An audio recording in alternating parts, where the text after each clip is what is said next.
Hello बच्चों, क्या हाल चाल? सब बढ़िया? मैं भी बहुत बढ़िया। और आज के सेशन को स्टार्ट करने से पहले प्रेम से बोलेंगे राधे राधे। और हम हमारे टॉपिक को आगे बढ़ा रहे हैं। बेसिकली हम लोगों ने फंडामेंटल ऑफ अकाउंटिंग स्टार्ट किया था। और फंडामेंटल ऑफ अकाउंटिंग के अंदर बेसिकली मैंने सबसे पहले ये बताया था कि जो हम अकाउंटिंग के प्रिंसिपल हैं वो क्या होते हैं, कंसेप्ट क्या होते हैं, कन्वेंशंस क्या होते हैं, उनकी हमने वन बाय वन करके बात की थी। और फिर हमने बताया था कि जो अकाउंटिंग प्रिंसिपल है वो अकाउंटिंग प्रिंसिपल बेसिकली दो पार्ट में डिवाइड है। एक तो है आपके अकाउंटिंग कंसेप्ट और दूसरा है आपका अकाउंटिंग कन्वेंशंस। ठीक है, तो हम अभी अकाउंटिंग कंसेप्ट को पढ़ रहे हैं। और अकाउंटिंग कंसेप्ट होते क्या है, इस बात की भी हम चर्चा कर लेते हैं वापस से।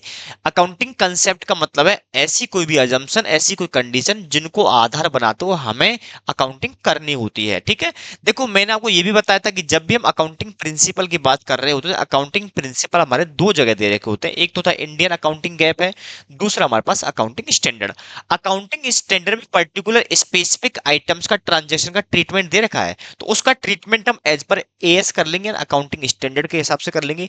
यदि किसी चीज का हमारे पास ट्रीटमेंट नहीं दे रखा है तो उसके लिए हम अकाउंटिंग जो कंसेप्ट हैं उन अकाउंटिंग कंसेप्ट को बेस बनाते हुए कुछ अजम्पशन के आधार पर हम उनको अकाउंटिंग करेंगे। ठीक है, पहले हमने बात की थी सेपरेट लीगल एंटिटी के एंटिटी कंसेप्ट की। ये कंसेप्ट बताता कि जब भी आप अकाउंटिंग ट्रीटमेंट डालोगे वो ये मानते हुए करोगे कि ऑनर और बिजनेस यानी कि बिजनेस और बिजनेसमैन दोनों अलग अलग हैं, और अकाउंटिंग एंट्रियां हमेशा आप कंपनी के पॉइंट ऑफ व्यू से भी डालोगे। ठीक है, सेकंड हमने कंसेप्ट की जो बात की थी, हमने बात की थी किसकी बेटा?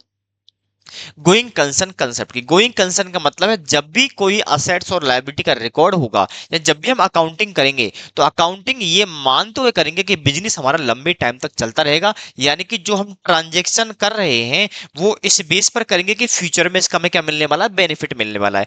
आप जब तक लिक्विडेट मानते हुए एंट्री नहीं डालोगे, जब तक आपको 100% श्योरिटी ना हो जाए कि सामने वाला बिजनेस लिक्विडेट होगा कल या परसों, तो आप फिर उसके हिसाब से एंट्री डालोगे। अदरवाइज आप ये मानते हुए अकाउंटिंग ट्रीटमेंट डालोगे कि बिजनेस लंबे टाइम तक चलता रहेगा, तो जो भी हम पैसा अभी खर्च कर रहे हैं, जो भी ट्रांजेक्शन कर रहे हैं, इस ट्रांजेक्शन का बेनिफिट हमें फ्यूचर में मिलता रहेगा, फ्यूचर में चलते रहेंगे। ठीक है, अब हम नेक्स्ट कंसेप्ट की बात करते हैं। अकाउंटिंग पीरियड कंसेप्ट की हम बात कर रहे हैं। अकाउंटिंग पीरियड कंसेप्ट होता क्या है? अकाउंटिंग पीरियड कंसेप्ट है क्या? अकाउंटिंग पीरियड कंसेप्ट में क्या होता है, देखो हम नॉर्मल से हम बात करते हैं, बिल्कुल देसी भाषा में समझने की बात करते हैं। कोई भी हम काम करते हैं, कोई भी हम बिजनेस करते हैं, कोई भी धंधा करते हैं, हम क्या सोचते हैं, क्या चलो ठीक है काम करते हैं और एक दिन बैठ करके हिसाब किताब कर लेंगे कितना प्रॉफिट हुआ कितना लॉस हुआ है। लेकिन नॉर्मली हम नॉर्मल जिंदगी की बात करें, नॉर्मल लाइफ की हम बात करें, तो वहां पर आप कभी भी डिसाइड कर लेते हो क्या ठीक है आज बैठ जाते हैं आज हिसाब कर लेते हैं। लेकिन बिजनेस में ऐसा नहीं होता है। तो यहाँ पर ये कंसेप्ट ये बोलता है कि जब भी आप बिजनेस करोगे तो जो अकाउंटिंग ट्रांजेक्शन आपने किए हैं, जो आपने बिजनेस ट्रांजेक्शन किए, उन बिजनेस ट्रांजेक्शन का एक दिन हिसाब किताब तो करना होगा। कितना प्रॉफिट हुआ है, कितना लॉस हुआ है, कितनी असेट्स क्रिएट हो गई है, कितनी लायबिलिटी खड़ी हुई है आपके सामने। तो मतलब एक पीरियड डिसाइड कर लो कि हमें इस पर्टिकुलर पीरियड के लिए अकाउंटिंग करनी है। कि जैसे कि हम नॉर्मली बात करते हैं बिजनेस के अंदर, तो बेसिकली फाइनेंशियल ईयर के लिए अकाउंटिंग करते हैं। जब भी हम बात करते हैं कॉमर्स की बात करते हैं, बिजनेस की बात करते हैं, बेसिकली फाइनेंशियल ईयर के लिए हम क्या करते हैं, अकाउंटिंग। जो अकाउंटिंग पीरियड होता है वो फाइनेंशियल ईयर माना जाता है। फाइनेंशियल ईयर मतलब हम 1 अप्रैल से लेकर के 31 मार्च तक करते हैं। कुछ लोग कैलेंडर ईयर का भी इस्तेमाल करते हैं, 1 जनवरी से लेकर के 31 दिसंबर तक का पीरियड भी लेते हैं। ठीक है, ऐसा कोई फिक्स नहीं कि आपको यही लेना है, मैंडेटरी नहीं है। बट ये कंसेप्ट बोलता है जब भी आप अकाउंटिंग करोगे, ट्रांजेक्शन डालोगे, जब भी अकाउंटिंग ट्रांजेक्शन रिकॉर्ड करोगे, तो उसको फाइनलाइज करने की डेट डिसाइड होनी चाहिए। फिक्स पीरियड होना चाहिए और वही कंसिस्टेंट बेसिस पर आपको उसको कंप्लाई करते रहोगे। आपने बोला कि हम हर साल करेंगे 1 अप्रैल से लेके 31 मार्च का पूरा ट्रांजेक्शन पकड़ेंगे और पूरा एक साथ हम हिसाब करने बैठेंगे कितना प्रॉफिट कितना लॉस हुआ है, तो फिर आप अकाउंटिंग पीरियड कर लोगे। कुछ बोलते नहीं भैया हम तो मंथली बेसिस पे करना चाहते हैं, कुछ बोलते नहीं भैया हम तो क्वार्टरली बेसिस पे करेंगे, कुछ लोग बोलते नहीं हम तो भैया हाफ ईयरली बेसिस करेंगे, कुछ लोग बोलते ईयरली बेसिस करेंगे, कुछ लोग बोलते नहीं यार जो जनरली चलता है बिजनेस में हम यही कर लेते हैं 1 अप्रैल से लेकर के 31 मार्च तक, कुछ लोग बोलते नहीं हम 1 जनवरी से लेकर के 31 मार्च तक यूज करते हैं। ठीक है, जैसे हम बैंकिंग की बात करते हैं क्वार्टरली पर वो करते हैं, फिर कंसोलिडेट करके ईयरली में बनाते हैं वो लोग। ठीक है, तो सेम पैटर्न पर वही चीज यहाँ बोला गया कि जब भी आप अकाउंटिंग करोगे तो एक टाइम पीरियड डिसाइड करोगे कि हमें इस टाइम पीरियड के अंदर इन चीजों का हिसाब किताब करना है, प्रॉफिट लॉस चेक करना है। मेरी बात क्लियर है? यही बात बोलेगी। ठीक है, तो यहां देखो क्या लिखा हुआ है। अकाउंटिंग पीरियड कंसेप्ट क्या बोलता है, assume that the infinite life of the organisation, क्योंकि लंबे टाइम तक चलती रहेगी, ये बात हम पहले ही मान चुके हैं can we split into smaller period of equal duration, कि भाई कितने टाइम तक चले। अब ऐसा तो नहीं भाई आपने आज बिजनेस डाला, 50 साल तक बिजनेस चल रहा है, बिजनेस जब तक चलेगा आप बोलोगे जब खत्म होगा तब हम सेटलमेंट कर लेंगे। एक इंसिडेंस मेरे साथ हुआ है, मैं कहीं एज ए फैकल्टी पढ़ाता था। तो वहां पर क्या था कि हमारे टाइम एक पेमेंट था कि भाई हमें इतना पेमेंट मिलेगा, हर महीने मिलेगा, कोई प्रॉब्लम नहीं है। मैंने बोला सर पेमेंट दो, जैसे 50,000 पेमेंट था 30 दे दिया, कभी 20 दे दिया, उसका कोई टाइम पीरियड नहीं तक पेमेंट आपको मिल रहा है। पहले मैंने बोला सर हिसाब कर लो जितना पड़ा। मैं हमेशा एक लिस्ट पकड़ा देता था कि सर देखो मेरा इतना हो गया, 1 लाख हो गया, 1.25 लाख हो गया, तो वो उसको देख लेता था। और लेकिन पेमेंट अपने हिसाब से 10,000 दे दिया, 20,000 दे दिया, 30 दे दिया, 40 दे दिया, 50 दे दिया, वो पेमेंट टुकड़ों में करता रहता था। ये फिक्स नहीं था कि महीने में एक पर्टिकुलर डेट को पीरियड आपका पास अमाउंट आएगा, 2 बार आ रहा है, 3 बार आ रहा है, कोई लिमिट नहीं है। अब क्या होता है ऐसे टाइम में, कभी फाइनल हो ही नहीं पाता, एग्जैक्ट पता ही नहीं लगा पाता क्या चल रहा है क्या नहीं चल रहा है। लेकिन बिजनेस में ऐसा नहीं होगा, बिजनेस लॉन्ग टर्म तक चलता है। आप ये नहीं कह सकते जिस दिन बिजनेस हमारा खत्म होगा उस दिन पूरा सेटलमेंट करेंगे। तो ये बोला गया कि जो आपकी बिजनेस ऑर्गेनाइजेशन को सेटअप किया गया है वो इनफिनाइट पीरियड के लिए है। आप उस इनफिनाइट पीरियड का हिसाब नहीं करना, आपको छोटे छोटे टुकड़ों में उसका एक पीरियड बनाना पड़ेगा कि अब ऐसे डेट को बैठेंगे और अपना हिसाब किताब लगाएंगे। ठीक है, तो यही बोला गया, क्या इक्वल बोला है, स्मॉलर बोला है, सब कुछ भी नहीं, बेसिकली हम फाइनेंशियल ईयर के लिए करते हैं। इक्वल ड्यूरेशन, ठीक है ना, इक्वल ड्यूरेशन मतलब है कि आपने जो पीरियड एक बार डिसाइड कर लिया उसको लंबे टाइम तक फॉलो करते चलो भैया, हम इस पीरियड को हिसाब किताब करेंगे। ठीक है ना, क्वार्टरली हो सकता है, हाफ ईयरली हो सकता है, ईयरली हो सकता है। Due to this concept the operating result are ascertain, क्योंकि हमें ऑपरेटिंग रिजल्ट का मतलब है भाई प्रॉफिट लॉस तो बताना पड़ेगा, कितना कमाया कितना गवाया हम लोगों ने, भाई कितना पैसा लगाया कितना आया, तो वो हिसाब किताब तो आपको रखना पड़ेगा ना। बिजनेस बिना हिसाब किताब के बिजनेस कैसे चलाओगे। ठीक है, असर्टेन फॉर स्पेसिफिक पीरियड, ठीक है बेसिकली, और the financial position is reflect through the balance sheet at regular interval. आप एक पर्टिकुलर इंटरवल बनाओगे। बेसिकली जो होता है, हम जब बिजनेस की बात कर रहे होते हैं तो बिजनेस के अंदर अकाउंटिंग फॉर फाइनेंशियल ईयर के लिए होती है। ये क्या मेरे बच्चे, जो कि 1 अप्रैल से स्टार्ट होगा और 31 मार्च को खत्म हो जाएगा। ये क्या था, ये अकाउंटिंग पीरियड है। नॉर्मली हम यही यूज करते हैं, बट एक कसम मत खा लेना कि गुरुजी ने बताया यही पीरियड होगा, बट नॉर्मली अकाउंटिंग इसी को होती है। बट ये डिसाइड आप लोग कर लो, कोई प्रॉब्लम वाली बात नहीं। ठीक है, ये कंसेप्ट क्लियर है। तो मनी जो आपका अकाउंटिंग पीरियड कंसेप्ट है क्या बताता है मेरे बच्चे, ये बताता है कि आप जो हिसाब किताब करोगे उसकी एक टाइम पीरियड डिसाइड कर लो, और वही टाइम पीरियड आपको हर बार यूज करना है। एक पर्टिकुलर डेट डिसाइड कर लो, जैसे 1 अप्रैल से 31 मार्च से 12 मंथ का पीरियड ले लिया, तो हर साल अब आप 12 मंथ का पीरियड लोगे और वहां पर अपने क्या करोगे, ऑपरेटिंग रिजल्ट को निकालोगे। ऑपरेटिंग रिजल्ट का मतलब है प्रॉफिट लॉस, असेट और लायबिलिटी का आप क्या करोगे, वहां पर मेजरमेंट दिखाओगे। ठीक है, अब नेक्स्ट कंसेप्ट देखो, मनी मेजरमेंट कंसेप्ट का मतलब क्या है। मनी मेजरमेंट कंसेप्ट ये बोलता है कि आप जब भी अकाउंटिंग करोगे तो आपके पास बिजनेस के बहुत सारे ट्रांजैक्शन है, तो बिजनेस के ट्रांजैक्शन को ये देखो कौन सा वाला ट्रांजैक्शन ऐसा है जिसकी वैल्यू दे रखी है, या फिर वैल्यू में उसको मेजर किया जा सकता है। सर वैल्यू का मतलब क्या, जैसे मैंने बोला मैंने माल खरीदा 10 लाख रुपए का, तो 10 लाख रुपए का गुड्स खरीदा, तो वर्थ कितनी है उस गुड्स की बेटा, 10 लाख। कभी कभार हम ट्रांजेक्शन कर रहे होते हैं उसकी वैल्यू नहीं दे रखी होती है, तो आपको अब ये देखना पड़ेगा कि उस ट्रांजेक्शन की वैल्यू को क्या मेजर कर सकते हैं, क्या उसका मेजरमेंट पॉसिबल है।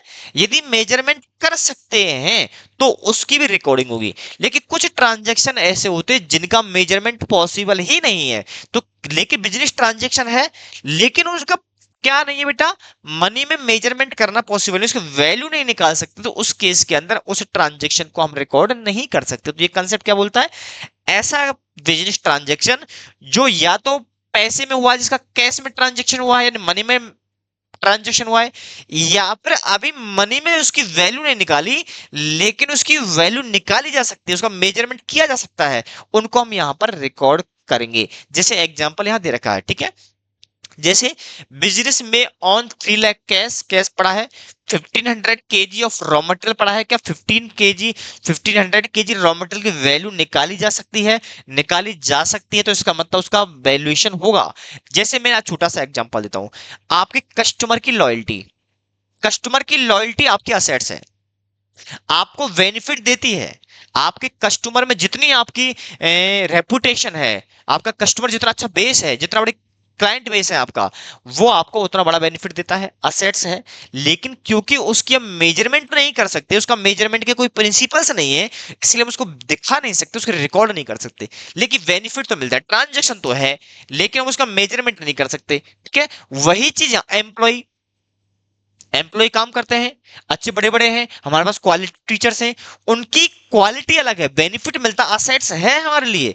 लेकिन क्योंकि हम उसको बिजनेस रिकॉर्ड नहीं कर सकते, क्योंकि उनका मेजर ही नहीं कर सकते। मुझे बताओ, एक राम है, वो भी आपको फाइनेंशियल अकाउंटिंग पढ़ाता है, एक मैं आपको फाइनेंशियल अकाउंटिंग पढ़ाता हूँ, एक टीचर और आपको फाइनेंशियल अकाउंटिंग पढ़ाता है। तो मुझे बताओ, मैं लेता हूँ 5,000 रुपए, वो लेता 10,000 रुपए, वो लेता 8,000 रुपए। क्या अब देखो, एक ही सब्जेक्ट के अलग अलग टीचर का अलग अलग पेमेंट बोल रहा है, तो क्या मेजरमेंट किया जा सकता है? मेजरमेंट बहुत मुश्किल काम है करना, क्योंकि उनकी अलग अलग कंडीशन के साथ होता है, तो चीजें देखनी पड़ेंगी। या तो ट्रांजेक्शन मनी में हो रहा है, या मनी में नहीं हो रहा लेकिन उसको मनी में मेजर किया जा सकता है, तो आप उसका क्या करोगे, यहाँ पर उसको रिकॉर्ड करोगे, उसको रिकॉग्निशन करोगे। मेरी बात क्लियर है? यही बात इसमें लिखी है, आराम से आप इसको पढ़ लेना, क्योंकि यही चीज यहाँ पर आपको मेंशन है। ठीक है, अब हम आगे बात करेंगे एक्युरेल कंसेप्ट का मतलब क्या। एक्युरेल कंसेप्ट, अब देखो क्या होता है, हम क्या करते हैं, जो अकाउंटिंग करते हैं ना, जो हम अकाउंटिंग करते हैं, अकाउंटिंग जो हम करते हैं, हम दो तरीके के ट्रांजेक्शन होते हैं। एक चलते हैं ऑन क्रेडिट, एक चलता ऑन कैश, रिसिप्ट बेसिस। यानी कि एक तो ऐसे हमारे बिजनेस में क्या होता है, ट्रांजेक्शन दोनों तरीके के होते हैं। कुछ ट्रांजेक्शन हमारे नगद में होते हैं, कुछ ट्रांजेक्शन हमारे उधार में होते हैं, यानी कि मिक्स कंसेप्ट होता है। अब प्रॉब्लम ये है कि हम बिजनेस के अंदर कब उसको रिकॉर्ड करें कि भैया ये ट्रांजेक्शन हो गया। तो यहां पर हमारे पास दो अप्रोच है, मतलब एक तो उधारी के आधार पर, कि जितना माल और जैसे उधार, जैसे माल बेचा, जैसे माल बेचा हमें रिकॉर्ड करना है, चाहे पैसा मिला है चाहे नहीं मिला।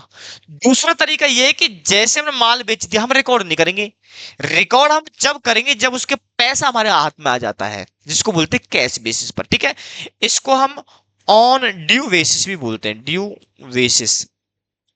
इसको आप एक्युरल बेसिस भी बोलते हो। तो अकाउंटिंग के सिस्टम हमारे पास दो तरीके से हैं, एक तो है हमारे पास एक्युरल बेसिस पर, दूसरा है हमारे पास कैश बेसिस पर। तो आप जो अकाउंटिंग करोगे वो किस तरीके से करोगे ये मेंशन है, तो बोला आप हमेशा एक्युरल बेसिस पर अकाउंटिंग करोगे। किस पर करोगे बेटा? एक्युरल बेसिस। एक्युरल बेसिस का मतलब है आपका ट्रांजेक्शन का इवेंट अकर हो गया, इवेंट का मतलब होता है ट्रांजेक्शन हो गया, अब पैसा मिला नहीं मिला ये इर्रेस्पेक्टिव रहने वाला है, यानी फ्यूचर में मिले ये अभी मिल गया फर्क नहीं पड़ता, जैसे ही ट्रांजेक्शन हुआ और वो ट्रांजेक्शन मनी और मनी में मेजर किया जा सकता है, तो आपको इमीडिएटली इसको रिकॉर्ड करना है, चाहे पैसा मिला या नहीं मिला। मेरी बात क्लियर है? जबकि कैश बेसिस ये बोलता है कि आपका ट्रांजेक्शन कब हुआ है, हमें इस बात से कोई मतलब नहीं है, हमें इस बात से मतलब है कि उस ट्रांजेक्शन पर पैसा हमें कब मिल रहा है, जब हमें मिलेगा तभी उसके हम क्या कर देंगे, रिकॉर्डिंग कर डालेंगे। मेरी बात क्लियर है? एक तो होगा उधारी बेसिस पर, यानी कि एक्युरल बेसिस पर, जैसे ट्रांजेक्शन हुआ चाहे उसका पैसा आया या नहीं आया आप उसको इमीडिएटली रिकॉर्ड करोगे। दूसरा है कैश बेसिस पर, कैश बेसिस ये बोलता है कि जब आपका पैसा आपकी जेब में आ जाएगा आप उस दिन उसको क्या कर दोगे, रिकॉर्ड कर दोगे। मेरी बात क्लियर है? तो ये बोलता है एक्युरल बेसिस पर जब भी आप अकाउंट करोगे, अकाउंटिंग करोगे, तो आप हमेशा एक्युरल बेसिस को अपनाओगे, कैश बेसिस को नहीं अपनाओगे। कुछ ऑर्गेनाइजेशन आपके कैश बेसिस पे फॉलो करती है, जैसे एनपीओ होती है, नॉन प्रॉफिट ऑर्गेनाइजेशन, एनजीओ वगैरह होती है, कैश बेसिस पे करते हैं, उधारी बेसिस पर नहीं करती है। ठीक है, this concept is based on recognition of both cash और क्रेडिट ट्रांजेक्शन। ठीक है ना, कैश और क्रेडिट ट्रांजेक्शन मतलब दोनों तरीके के ट्रांजेक्शन रिकॉर्ड होंगे, तो वो आपके एक्युरल बेसिस में ही आते हैं। कैश बेसिस में ओनली फॉर कैश वाले आते हैं, तो इसका मतलब ये क्रेडिट उधार वाले ट्रांजेक्शन यानी कि एक्युरल बेसिस पर लेना है आपको। ठीक है, कैश और नगद दोनों ही, नगद और उधार दोनों ही ट्रांजेक्शन रिकॉर्ड करना है। इसका मतलब जिस तरह आपकी घटना घट गई, घटते ही आपको रिकॉर्ड कर देना कि भैया ट्रांजेक्शन हो गया, पैसा मिला या नहीं मिला वो अपन बाद में देखते रहेंगे। ठीक है, तो ये लिखा हुआ कैश और दोनों के ट्रांजेक्शन ट्रीट करेंगे। In case of cash transaction owners equity is instantly affected as cash either is received और पेड, क्योंकि कैश पर ट्रांजेक्शन हुआ है तो आपके डायरेक्टली आपको क्या करेगी, इंपैक्ट डाल देगी। ठीक है, क्योंकि उधारी का आप पर कैश पर इंपैक्ट नहीं आएगा। ठीक है, In a credit transaction, however, a mere obligation toward or by organization is created. यदि उधार में ट्रांजैक्शन हुआ है तो आपकी लाइबिलिटी क्रिएट हो जाएगी, और नगद में हुआ तो कैश में आपका इमीडिएटली इंपैक्ट आ जाएगा, ठीक है। When credit transaction exist, revenue are not the same as cash received और expenses are not same as cash paid or during the period। ये सिंपल फंडा है। आप खर्चे रिकॉर्ड करो या इनकम रिकॉर्ड करो, आप दोनों के लिए सेम अप्रोच लगाओगे। आप ऐसा नहीं करोगे इनकम कैश बेसिस पे ले ली, खर्चे आपने एक्यूरल बेसिस पे, ऐसा नहीं होगा। आपको एक अप्रोच पर्टिकुलर फुल्ली तरीके से यूज करनी पड़ेगी। या तो आप एक्यूरली ही यूज करो या फिर आप कैश बेसिस यूज करो। मेरी बात क्लियर है मेरे बच्चे? ठीक है, इस कंसेप्ट के अंदर यही लिखा हुआ है, ठीक है। तो ये बात आपको समझ में आ गई होगी। ये कंसेप्ट ना आपके माइंड में क्लियर होना चाहिए, और ये लाइन को ना एक दो बार गो थ्रू करना है। आपके जब आप देखते हो 30 मार्क्स का जो क्वेश्चन पेपर आता है, आपको 30 मार्क्स में ये बहुत सारी बारीक सी चीजें हैं जो आपको देखनी पड़ती है, ठीक है बच्चों। मिलते हैं आपको नेक्स्ट सेशन के अंदर।